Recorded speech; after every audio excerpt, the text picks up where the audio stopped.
Vážení televízni diváci, sledujete Klub 3 a ten je na tému, čo prinášajú nové politické strany, čo od nich voliči môžu očakávať a čo konkrétne voličom títo lídri, ktorých tu máme, ponúkajú pani Mojsejová, pán Budaj, pani Belousová a pán Matovič. Vítajte ešte raz. Skončili sme pri pani Mojsejovej, keď chcela začať hovoriť o riešeniach rómskej otázky. Dobre? Som to reprodukovala? Ja som chcela hovoriť o programe. O programe, ktorý máme umiestnený aj na webovej stránke. Len pán Budaj mi skočil do reči, že sú tam aj o pozlosti to video. No ten program je vlastne 5 bodov, ku každému máte nejakých 20 vied. Viac som tam teda nenašla. No, lebo tak to je možno webová poviete stránka, viac. tak budeme obširnejšie sa vyjadrovať. Som povedala, že ešte niektoré veci sa vypracovávajú a takisto budeme mať znovu tlačovú konferenciu k tomuto. Takže poviem prvý bod programu zníženie DPH. S tým sme vyšli my 8.12. Všetci idú znižovať teraz DPH. Základné potraviny, farmaceutické výrobky 10% na 10%. A ten výpadok v rozpočte ako nahradíte? Ja vám hneď poviem, ako ho nahradíme. Druhá, odkiaľ viete, že to je výpadok z rozpočtu? Ja odkiaľ vy viete, že sa toto dostane do rozpočtu? Darmo sa vysmejete. Zákazník to zaplatí v obchode. Podnikateľ si to odkiaľ vy viete, že sa to dostane celé do rozpočtu? Viete to? Furt sa nevybere DPH. To je matematika, 1 plus 1. No, nehnevajte sa. presne tak. No ale rozumiete, furt sa to nevyberie, však stále počúvame, že sa nevybralo. Nepočúvame to stále?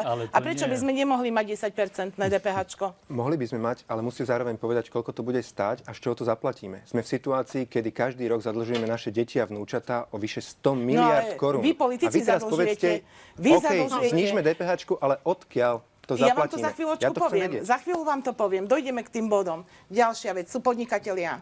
Podnikatelia, zníženie odvodov. Vy ste to mali v programe, keď ste boli za Sasku. Ste to neurobili dodnes. Pokiaľ nenaštartujeme podnikateľov, podnikatelia nezačnú zamestnávať ľudí, nezvýšime minimálnu mzdu a nedáme skutočne tým podnikateľom zelenú, tak sa nepohneme. No to sú všetko nárastové položky. Máte zrátané, čo to s tým rozpočtom robí? Máme zrátané. No viete, kde je problém? Prečo dávame na stimuly zahraničným podnikateľom je? Na toto máme? Tu sú peniaze, ktoré dávame zo štátneho rozpočtu na stimuly. Ja s tým súhlasím, len skúste naozaj aj pani redaktorke odpovedať na otázku, koľko bude stať výpadok zníženia DPH na 10% a koľko bude stať to druhé opatrenie. Ale ja neviem, koľko bude stať. Ale to musíte vedieť, keď to navrhujete. Dobre, ale my to prepočítame, nebojte sa, ale navrhneme to, ale prečo? No, kedy to prepočítate? Ale keď stimuly sa dávajú zahraničným podnikateľom, však ich nedávajme. No, to musí mať zrátané teraz uchádzate o dôveru ľudí. Nebojte sa, my nemáme tam hlupákov. Čiže uchádzať sa o dôveru ľudí heslom, ako to riešenie musí byť dnes na papieri. To je jedna veta. Nie? Jedna veta v zákone. Vy stále robíte z toho vedu. To je jedno číslo. No ale prečo to neznížili? Prečo neznížime odvody podnikateľom? Prečo to aspoň neskúsime? Znižme ich na nulu. Ja súhlasím. Ja nehovorím na nulu. V pohode, správame to. A zajtra sme v tom Grécku. Ako teraz sa musíme správať, sme v čase. Sú nižšie odvody. Sme v čase, kedy sa musíme správať zodpovedne. Ale ja súhlasím s tým, že sú tu obrovské rezervy. To, čo povedala pani Belousová. Ako môžeme dávať stimuly zahraničným podnikateľom takéto obrovské za to, že nám zamestnajú 2000 alebo 1000 ľudí? Súhlasím s tým. Je to normálne? Nedajme im, nech tí ľudia idú teda potom na ulicu. Ako nedajme im. Ako nemuseli sme dať ani do Prešova zahraničný stimul. Dobre, ale koľko vyplácate na úrade práce a koľko dávate stimuly? To treba prerátať. Pani mi písala z tých LCD, čo tam robia tie televízory, že zarobí 320 eur. Hrubé, pán Matovič. Ako ja s tým súhlasím. No, ale ako porovnávate, neporovnáte. Nemáte to ešte zrátané, som z toho pochopila, hej? Ale my to prerátame tak, že to bude dobre, nebojte sa. No, ale by to tak bolo. No určite, keď majú aj v okolitých štátoch, prečo majú? Pošlite toho rátača aj pánovi Miklošovi, lebo tento stále nevie, najvyššiu ako to DPH, no Mikloš vie rátať pre seba. Mikloš nič nerobí. Je podľa vás normálne, že minimálna mzda 320 eur? Je to normálne? Mňa sa nepýtajte, ja nie som politik. Je to normálne, pán Ja Matovič? nie som politik, ak je budem o túto funkciu uchádzať, budem to mať zrátané predtým. Nie je normálne, že po 20 rokoch Rakúšania majú 4% nezamestnanosť, my máme 14%. Nie je normálne, že Rakúšania majú 3 razy väčšie platy, ako máme my. Samozrejme, toto uznávam, ale to je dôsledok toho, že tu naozaj rozkradali 23 rokov, systematicky rozkradali. Tam sú tie peniaze. Gorilu, koľko tam je peňazí? Pani Belousová chcela reagovať? Ja, ak dovolíte, by som chcela zareagovať, aby sme tu nevytvárali také depresívne prostredie, pretože čo sa týka aj zadlženosti, reagujem na pána Matoviča. Slovensko na tom nie je až tak zle. Občianská zadlženosť občanov je 28% a celková zadlženosť štátu je 41%. Keď to porovnáme s Gréckom alebo so Spojenými štátmi, kde sa to pohybuje okolo 150, tak my sme na tom dobre. Čiže len jedna chyba je tu, že proste my si nemôžeme dovoliť, a to chcem povedať veľmi stručne, lebo ten priestor je malý, že ďalej zaťažovať daňovo alebo zvyšovaním miestnych poplatkov tým, že sú nedofinancované vlastne samosprávy, zaťažovať občanov. Pretože Ak sa udáva napríklad, že priemerná mzda je okolo 800, tak vám poviem iný údaj. 80% ľudí na Slovensku má priemernú mzdu 350, maximálne 500 eur. Čiže taký je stav. Čiže náš program vychádza z toho, keď ste sa pýtali, kde na to vziať. My hovoríme riešenia v tých najhlavnejších asi 5 oblastiach, kde už tie riešenia sú 5 minút po 12. nutné a aj hovoríme, kde na to vziať. Dobre, okrem tých peňazí, ktoré podľa vás unikajú na korupciu, ale ešte to nemáme dokázané, preukázané. Nie. Kde sú iné peniaze? Ja nepoužívam, ja pani redaktorka, nepoužívam čísla z brucha. Tých 120 miliard vychádza z analýz európskych inštitúcií a našich vedeckých ústavov. Čiže to je číslo oficiálne. Čiže tam sú peniaze na všetky riešenia občana? Nie na všetky. Nechajte ma dohovoriť. Ja som povedala, že preto potom mám z toho stres, či stihnem všetko povedať. Nemajte stres, pokoj. Napíte sa vody a hovorte. Predložíme reláciu o 10 aj 15 minút. Povedzte, čo máte na srdci pre voliča. Ja som tak zriedka vo vašej televízii, že dúfam, že zajtra prídete na tlačovú konferenciu. Môžete urobiť aj priamy prenos ako bývalej strane. Budem rada, pretože zajtra máme predsedníctvo, kde schválime program. A ja verím, ak dáte zaujímavé riešenie, ktorým vyriešite problémy občana krajiny, garantujem, že mediátori vyriešili tie občany. Chcem hovoriť. Tie problémy. Ak dovolíte, chcem teda povedať len veľmi stručne. Ak hovoríme o penzínnom systéme, penzínny systém navrhujeme, aby nebolo rozdelenie prvý, druhý pilier 9 a 9, pretože si to nemôže dovoliť ani Francúzsko, ani Nemecko, ale navrhujeme, aby 5% z druhého sa dalo do prvého. Tým pádom sa urobia úspory. Takisto navrhujeme v penzínnom systéme. To je pravda, vyspelé krajiny veľmi zaťažený byrokraciou, pretože napríklad možno ľudia nevedia. Naši dôchodcovia majú možnosť si uplatniť od cestovania po bývanie asi 11 nejakých ešte príplatkov a zliav, ale každé musia dávať osobitne. Je prepočítané, a my to prepočítané máme, že úspora by bola okolo 15 až 10-15%, za čo by sa dali valorizovať dôchodky a znížiť rozdiel medzi staro a novými dôchodkami. Zdravotníctvo, len stručne poviem. Zásahy do systému musia byť také, aby nešli na úkor ľudí. To znamená financovanie na diagnózu. Štát musí doplatiť za svojich poistencov. A takisto sa musí urobiť poriadok teda aj v celej tom zdravotnom systéme. A peniaze sú tam. Len sa musia nájsť správnymi riešeniami. Pán Budaj chcel zareagovať. Ešte, ak dovolíte, by som, lebo potom už sa asi ťažko dostanem k slovu, vrátila k tým cigánom alebo Rómom, ako chcete. Tam je tiež, ste povedali, nie 20-60 rokov sa to rieši. Len kríza ekonomická, ktorá je, nás tlačí k riešeniu, ktoré my musíme urobiť, pretože náš sociálny systém nebude mať na vyplácanie toľkých príživníkov peniaze. Čiže základné riešenie je zrušiť úrad splnomocnenca vlády. Prepáčte, vy dosť paušalizujete, pani Belousová, čiže ja hovorím o tých, tomu rozumieť tak, že slovo Róm znamená príživník? Nie. My vychádzame v tomto riešení, vám poviem, z najlepších svetových skúseností. Ja to nazývam švajčiarsko-izraelsko-americký model. Pretože naozaj v týchto troch krajinách urobili veľmi rázne poriadok s občanmi, s ktorými mali problém. Poviem veľmi stručne Švajčiarsko. Tvrdý systém vyplácania sociálnych dávok. Odmietneš robotu, nedostaneš nič. Zničíš byt, pôjdeš do väzenia, vo väzení zarobíš za to, že si poškodil majetok. Izraelský model. Prečo ste to nenavrhli pánovi Slotovi, keď ste boli v tej vláde? Veď to sú úžasné nápady. Veď viete, skáčete mi do rečí a potom sa mi trhá myšlienka. Teraz chcem dokončiť, prečo izraelský. Veľmi ma to mrzí. Ja viem, že vás to mrzí. Izraelský model znamená internátne školy. Židia uplatnili tento model po druhej svetovej vojne na Etiópčanov a fungoval. Dnes tie generácie, ktoré prišli v ďaleko horších podmienkach ako naši cigani. Podľa Európskej únie je toto segregácia. A ešte vám chcem povedať posledný, ten je najzaujímavejší. Riešenie, podľa nich. Ešte najzaujímavejší je skúsenosť z Ameriky. Naťukajte si stránku FBI a tam zistíte to, čo pán Pitner zručil.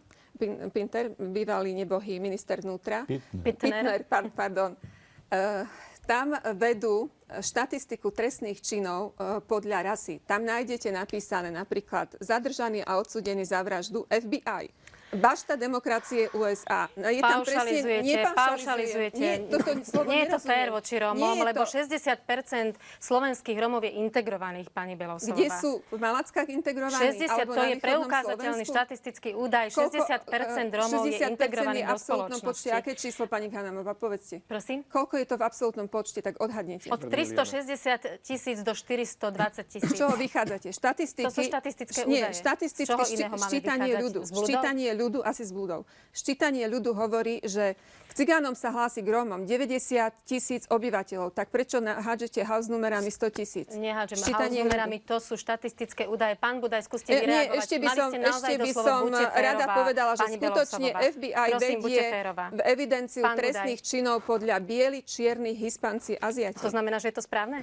To ešte neznamená, že je to správne, keď to robia. Amerika náš vzor demokracie. Ale veď koľkokrát ste ich kritizovali za iné veci. No, toto majú dobre. Že ste sa takto vyvinula. Viete, ak smerujem k demokracii. Smerujte. A vidíte... Treba pán Budaj pozbierať všetky dobré skúsenosti zo sveta.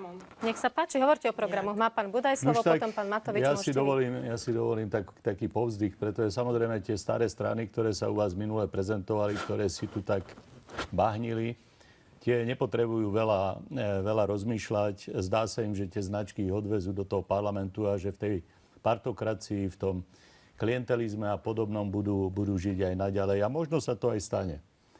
Ale v každom prípade... No a mimo parlamentné strany sú hádavé a majú populistické sľuby.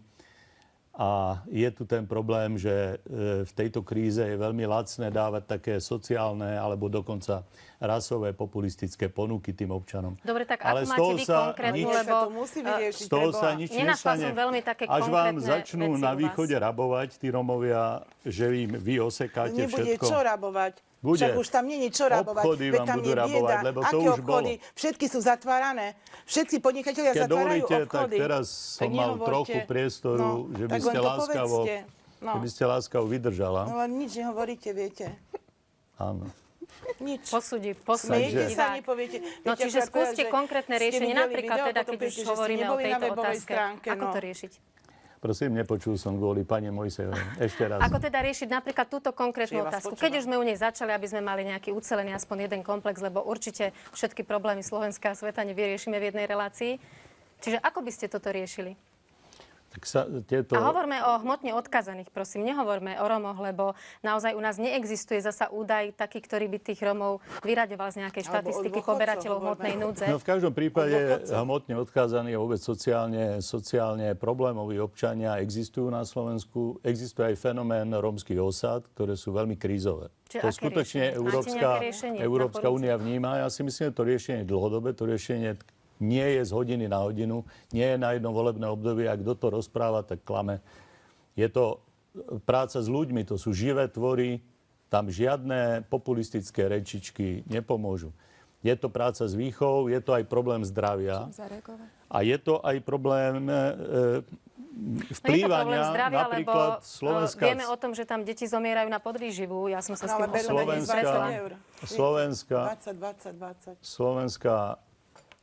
Slovenské možnosti vplývať na tento sociálny problém sú veľmi málo vyčerpané. Jednak štátu, jednak napríklad cirkvi. Naša cirkev robí misie v Afrike, ale my máme africké zóny tak trochu aj tu doma. A ja by som určite očakával, že cirkev, ktorá má aj hmotné podmienky, ale najmä má poslanie, že bude robiť misie priamo v rómskych osadách. Ale musíte uznať, že zodpovednosť má štát a nie cirkev. No, to nie je celkom tak, lebo my máme takú zmluvu s cirkvou, ktorá umožňuje naozaj očakávať istú pomoc pri problémoch spoločnosti a myslím, že to je etická výzva cirkvi. Ale poďme na pani Mojsejovú.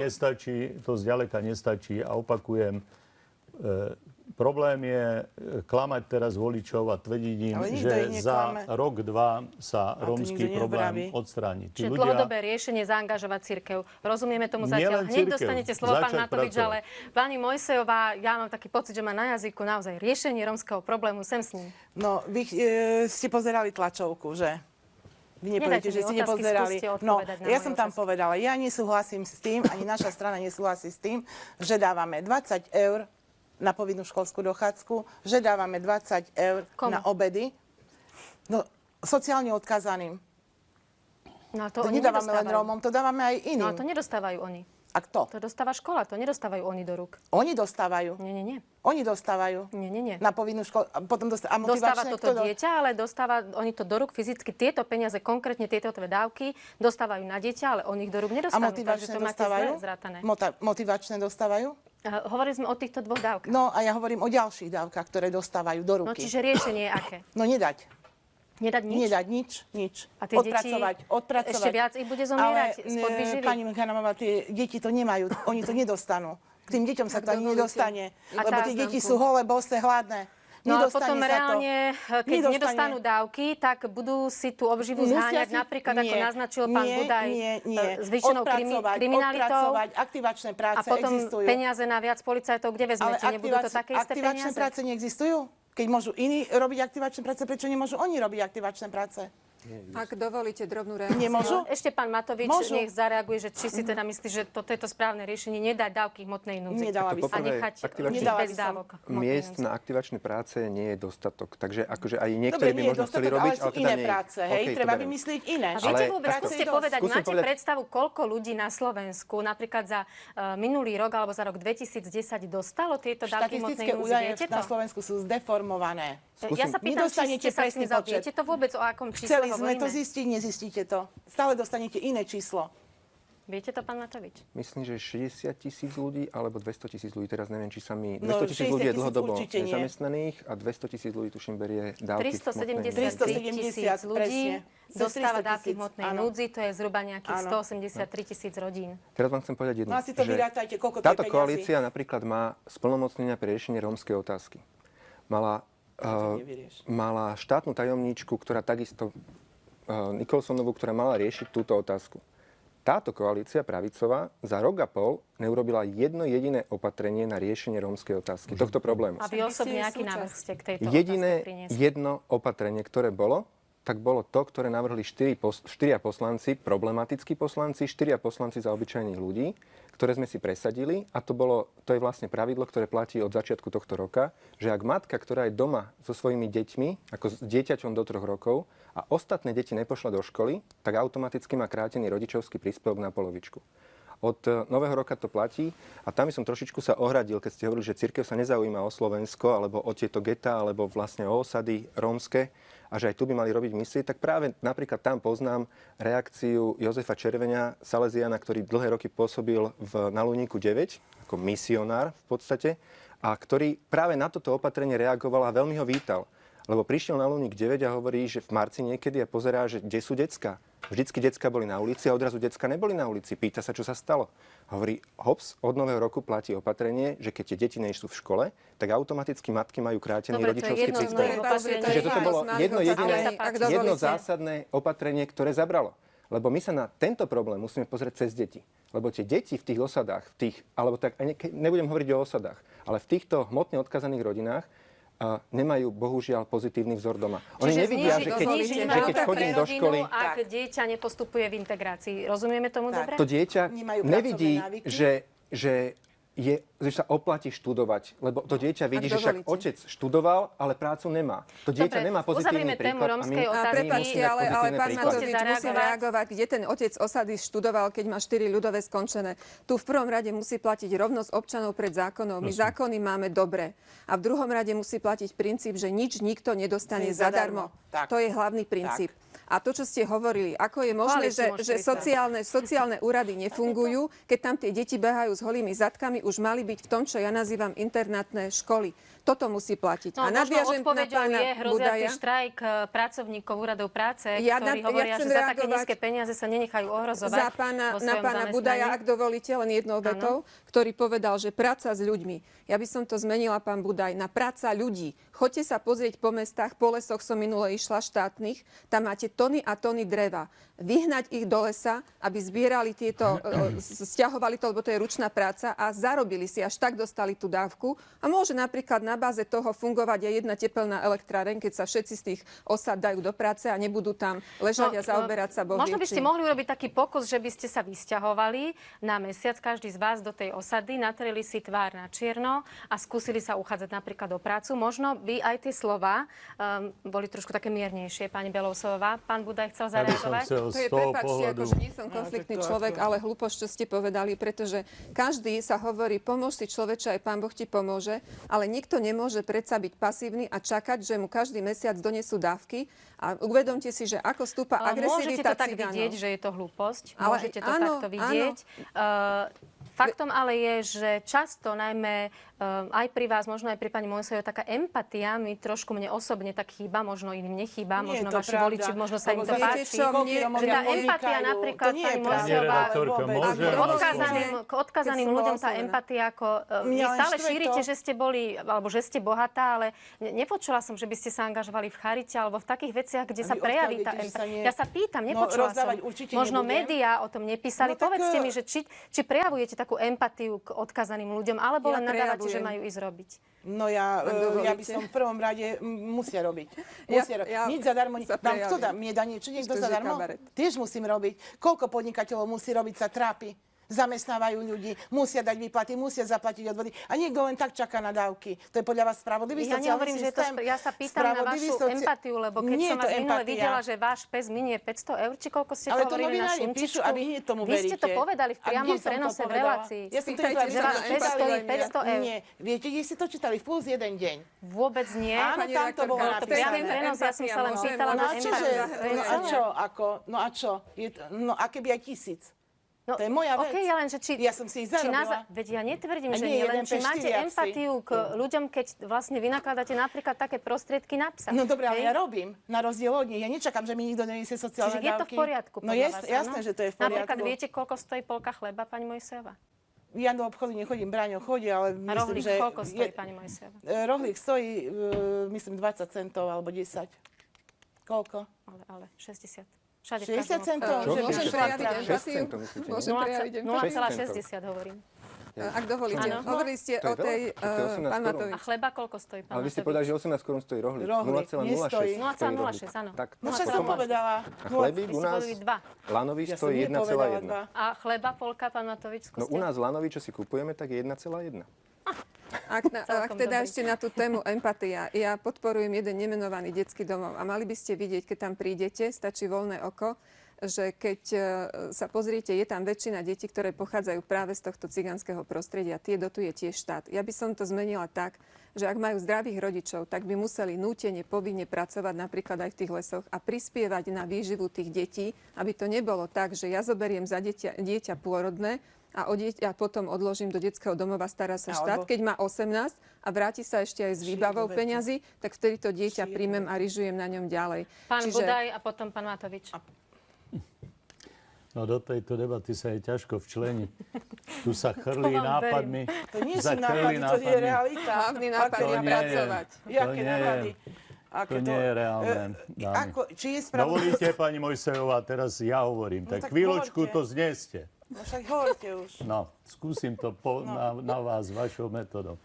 Takže v zásade, keď sa samozrejme každý rozumný človek na to pozrie, rómsky problém sa nedá riešiť pri štvorročných intervaloch, keď každá vláda niekedy vystrieda aj dvoch zmocnencov pre rómsku otázku.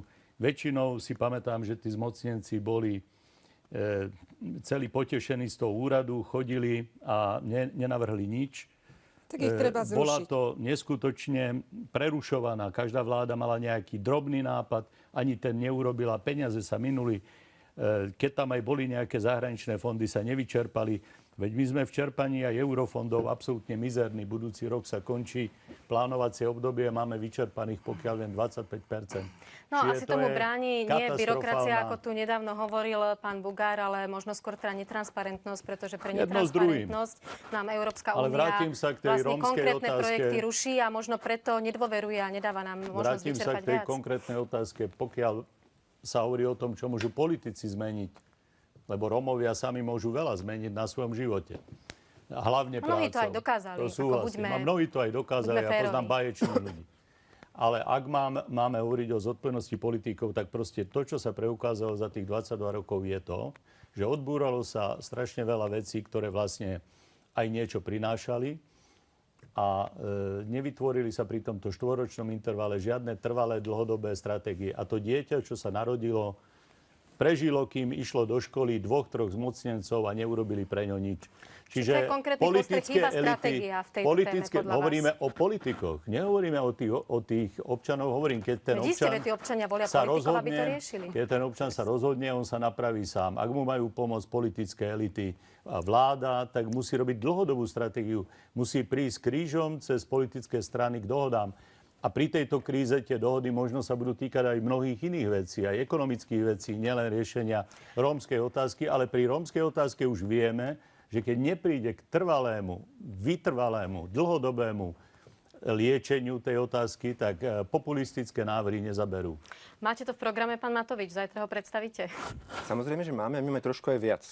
Ako ja rómsky problém považujem osobne za tak dôležitý, alebo že považujem za dôležité ho riešiť, že sme urobili krok, ktorý neurobila žiadna parlamentná strana zatiaľ. My sme na 8. miesto našej kandidátky dali Róma z osady. Róma, ktorý je naďalej má trvalý pobyt v osade, na druhej strane je vysokoškolský profesor, ktorý sa zoprel svojmu osudu, vyštudoval vysokú školu, má PhD, dnes prednáša na vysokej škole, je uznávaný vysokoškolský profesor, relatívne mladý, 40-ročný. Ale odborníci, ktorí sa zaoberajú napríklad v 3. sektore rómskou otázkou, hovoria, že títo ľudia nevedia získať tých ľudí z osady. My sme si práve, že tento že má veľmi dobre... Že sú už tak integrovaní, že oni im nerozumejú. On má trvalý pobyt v osade. Prilevočí ako trvalý pobyt v osade. On tam naďalej býva, má tam celú svoju rodinu. Vy to chcete vyriešiť osobným príkladom, áno? My chceme dostať človeka z ich prostredia, ktorý im môže byť vzorom, chceme ho dostať do parlamentu, aby oni pozerali prenos parlamentu ako jednoducho Máriu a pozerali na svojho Petra, čo tam ten ich Peter povie. Aby tie deti v tých osadách si povedali, že ja chcem tiež raz byť v tom parlamente. Také hollywoodske riešenie, pán Ale Matovič. to, keď dosiahneme, uvidíte, toto je podstatný krok. Ale to, čo som hovoril predtým, tie deti nemajú pozitívne vzory. Čiže my musíme urobiť to, aby tie deti videli, že peniaze nie sú na pošte, ale že peniaze sú za prácu. 20 rokov, bohužiaľ aj pani Belousová, teraz to má síce pekné riešenia, ale 20 rokov je v politike. Nič nevyriešila. Nič neurobila tých 20 rokov v tejto problematiky.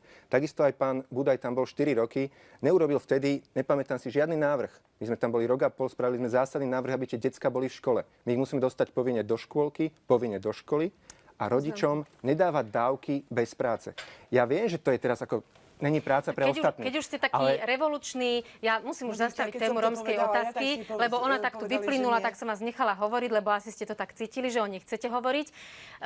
Povedzte, ale keď ste taký zásadový revolučný, možno toto bude to závažné, čo v tejto relácii zaznie. Vy ste povedali ešte v začiatku, keď ste nastúpili do parlamentu, že vám niekto ponúkol 20 miliónov eur.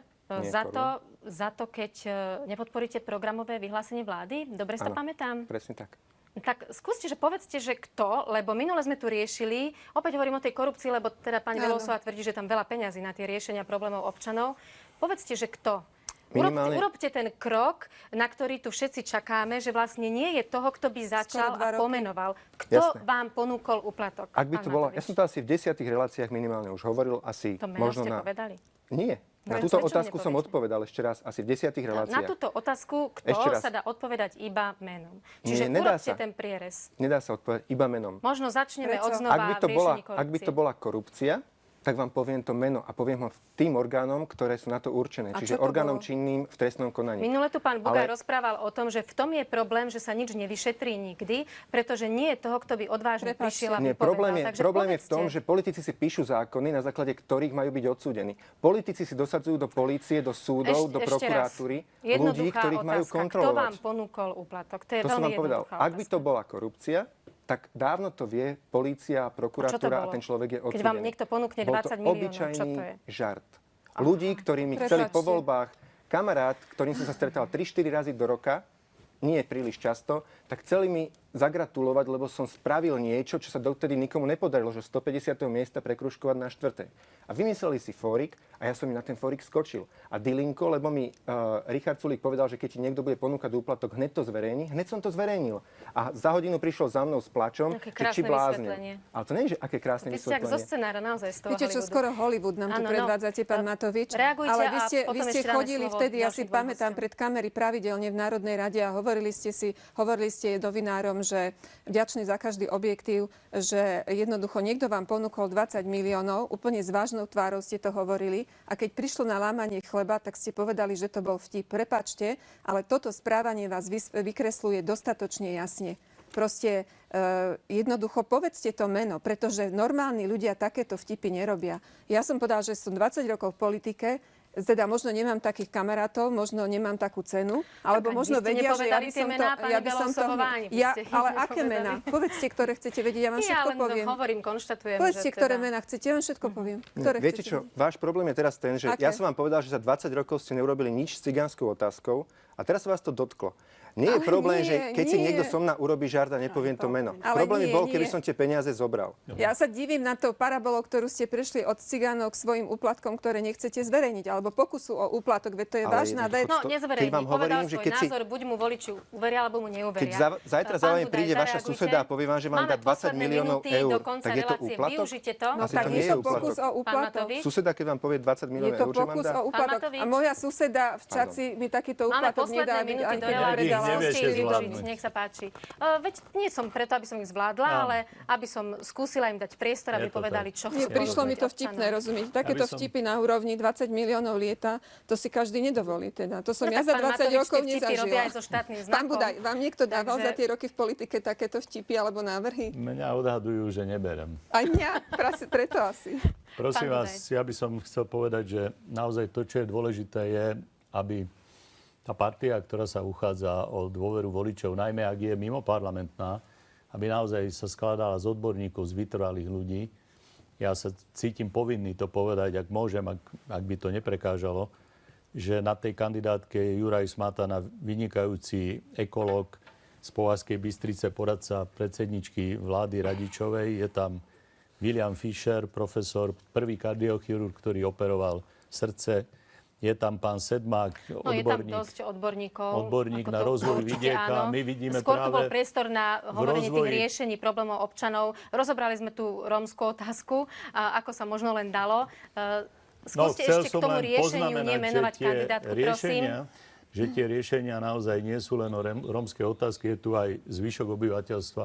My ich naozaj vidíme na prvom mieste v obnovení hospodárskeho rastu v podmienkach krízy. Na to skutočne musia byť odborníci. Tam s populizmom nevystačia ani veľké, ani malé strany. Jednoducho tá kríza obnažuje často aj podnikateľov, ktorí sa musia naučiť v nej žiť a musí naučiť aj politikov žiť v kríze. Za druhé je potrebné, aby druhým tým pilierom programu je antikorupčný program. Ja nechcem hádať tie čísla, ale vidíme nielen z gorily. Naozaj gorila je pravdepodobne len jedna perlička záhrdelníka. Ja vidím, čo sa dialo na meste, čo sa deje v regionálnej politike, v komunálnej. Všade sa plýtva, ohrozené sú verejné financie. O to viac, že je kríza, lebo mnohí podnikatelia sa zlietajú nad tými verejnými financiami ako supy, tak povediac. Čiže antikorupčný program, zdravotný program, vďaka profesorovi Fischerovi. No ešte ste tam mali vrátiť verejnoprávnosť médiám. To ma dosť vrátiť verejnoprávnosť médiám je súčasť dnes doslova antikorupcie, pretože keď nebudú takéto diskusie, nech sú akokoľvek rozporné, ale tí ľudia si to môžu pozrieť a vyslovujú sa tu súdy, nad ktorými môžu rozmýšľať. Ďakujeme, verím, že vy ste mohli povedať svoje zásadné slová k vášmu programu a čo ponúkate. Pani Mojsejová, spomenul pán Budaj populizmus. Myslíte si, že vystačíte vlastne možno len s tým kričaním a nadávkami, alebo máte pripravenú nejakú druhú éru tej kampáne, kde to budete už mať zrátané, kde to už poviete konkrétne? Ja nekričím, nenadávam. Ja hovorím svoj názor našim voličom, ktorí nás budú voliť. A ja by som všetkých poprosila, nech to nechajú na ľudí. Ľudia si zvolia. Ľudia si zvolia. Ľudia, keď chcú, tak si pozrú video, keď chcú, tak si pôjdu na webovú stránku, si to prečítajú. Čiže kedy budete to mať zrátané, aby ľudia vedeli, že čo volia konkrétne? Budú vedieť, nechajte to na nich. Bude to na webovej stránke, máme ju krásnu, perfektnú, na úrovni, nech sa páči, máme obrovskú návštevnosť. Pani Milosová, ešte teraz musíte zareagovať na posledný pán Matovič. Upozornila na jeden vážny problém, ktorý tiež máme, by som povedala, v zornom uhle. A to je problematika mladých, pretože skutočne nám stúpa počet mladých ľudí, ktorí sú bez roboty, ktorí sú vzdelaní a majú nízko kvalifikované miesta. A znovu sa vrátim, možno poviete, že populisticky k tej rómskej, cigánskej problematike, pretože... To sme už naozaj nie, dosť v súvislostiach... Nevracajme sa k téme, máme posledné minúty. Európska únia určila ako prioritu výstavbu bytov práve pre túto skupinu. My navrhujeme, aby budúca vláda rokovala a na to obdobie do roku 2020 vyrokovala iné priority. Veď si zoberte, aké zábery nám ukazovali kamery, keď boli zbúry v Grécku, Francúzsku, nie je to fér, otvárate novú tému, keď som vám povedala, že máme posledné minúty do relácie, ktorú sme už predložili, viete? Pochopiť, že ide o mladých, ktorí sa búria v celej Európe, pretože sú v bezvýchodiskovej situácii. Tak prehodnoťme, aby Európska únia, keď to vidí, tí byrokrati zasedení v Európskej únii, určili ako prioritu riešenia bývania mladých. To som chcela povedať. Ani starých veľmi neriešime, ani starých ľudí neriešime. Ale toto sa dá za štruktúrálne fondy. Pán Matovič, vaše posledné slova, čo bude najpálčivejšie v tom programe pre vás okrem nepokradnúť, lebo to sme už povedali. Čo za najväčšiu devízu našeho programu považujem, tak je paradoxne práve tá naša kandidátka. Tí ľudia, ktorí tam sú, ako spomínali ste tých starých politikov, tí čestne išli na samý koniec kandidátky, takže tí zabojujú od konca. Tak ale sú najznámejší, takže logicky sa tam dostanú, veď ako povedzte to otvorene. Musia mať dosť svojich hlasov a iba vtedy, keď budú mať dosť svojich hlasov, vtedy sa tam dostanú, čiže iba zaslúžene. Ale keď si tú kandidátku prejdete, aj teraz som videl blog, teraz štatistiku, naša kandidátka z tých 26 vyšla najvzdelanejšia zo všetkých. Prvých 5 ľudí má 15 titulov. Ja viem, že ako teda dobre, môžem povedať, že aj barmani všetci v pohode. Ale Slovensko, keď chceme vyviesť v čase krízy naozaj, a keď ho chceme viesť mali sme to aj aféru o tituloch, takže neoháňajme sa titulom. Konkrétne riešenia budú rozhodovať. Aj moderátorov máme v parlamente. Tak najväčšiu devízu ako našeho programu sú v podstate tí naši ľudia, ktorých tam máme, ktorých sa spoliehame na to, že ľudia si budú vyberať ľudí. Budú vyberať si ľudí, ktorým dôverujú.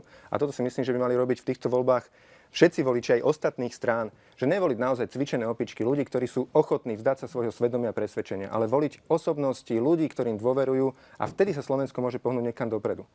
A druhú zásadnú vec, ktorú chceme spraviť a presadiť, tak je oddeliť politiku od kontrolnej moci. Lebo je zvrátené, keď politici si dosadzujú predstaviteľov súdov, polície, prokuratúry. To už sme riešili. Naozaj nedostali sme sa k vymáhateľnosti práva, nedostali sme sa k riešeniu problému starých ľudí.